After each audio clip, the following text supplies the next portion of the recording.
I first knew Ollie as an undergraduate student who would come to me for advice because I was their mentor. And then Ollie enrolled in 2 of my classes. Ollie is a very good student, but many of our students are very good. But there's an occasional student, and Ollie is one of them, who has a real intellectual curiosity. I think this is somebody who has a broad spectrum of interests, and that will really serve well in a future in journalism where you have to just be curious about everything. I started school here in 2016 as an undergrad, and I graduated in 2020 with my Bachelor's of Arts in multi-platform journalism and a minor in Jewish studies from the theology department. In that time, I worked at the Duke for that 4 years. For my last year at the Duke, I was editor-in-chief, and before that, I was a staff writer, I was the features editor, and I was the opinions editor, and I had a weekly column for a couple of years. Pre-pandemic, it was much different, and I think for me, the thing I love most about journalism is that human connection that you can make with your sources. Pre-pandemic, I met a lot of people in coffee shops or restaurants, libraries, public spaces like that had kind of a good atmosphere that was conducive to just chatting for a while.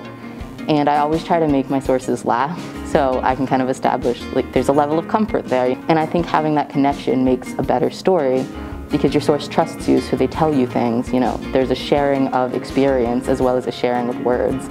And I think that that's probably like the most important thing in journalism.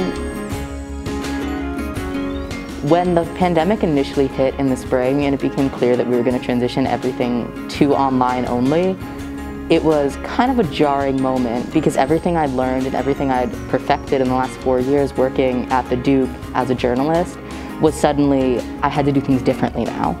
And that's, you know, meeting the source in person is the biggest thing you want to do in journalism because it gives you that sense of place and personhood rather than just that sense of words that they're saying. And you couldn't do that suddenly. So it became quite apparent that I was going to have to change the way I did things as a journalist. Most of my interviews I've had to do over the phone because of course people aren't meeting in person. You know, there's social distancing and quarantine and self-isolation. So I think the hardest thing has been getting that sense of place when I can't actually see people. And a lot of people don't like to meet via Zoom, I found. It's easier for people to do phone calls than have to worry about sending links. And so I try to kind of combat that by asking sources for pictures of their studio, if they're an artist, for instance, and then kind of commenting on things. In doing that, I'm able to kind of get context and get details that I can kind of imbue into the story. So it's not just this disembodied voice, it's a person with a life and a story to tell. Last year, we had, as we do every year, a contest for the Dow Jones Fellowship to place students in internships in news media outlets across the country. Ollie took me up on it and not only won the fellowship, but won a placement at the New York Times.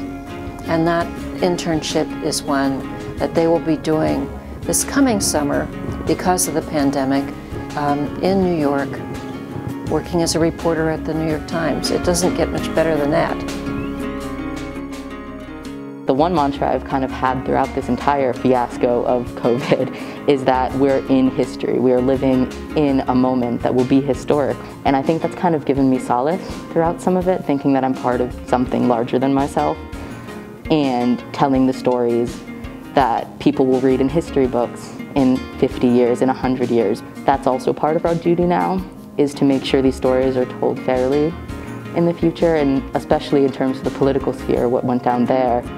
We want to be able to say, here's what we did, kind of pass down this generational knowledge. We can't forget where we've come from and what we've come through.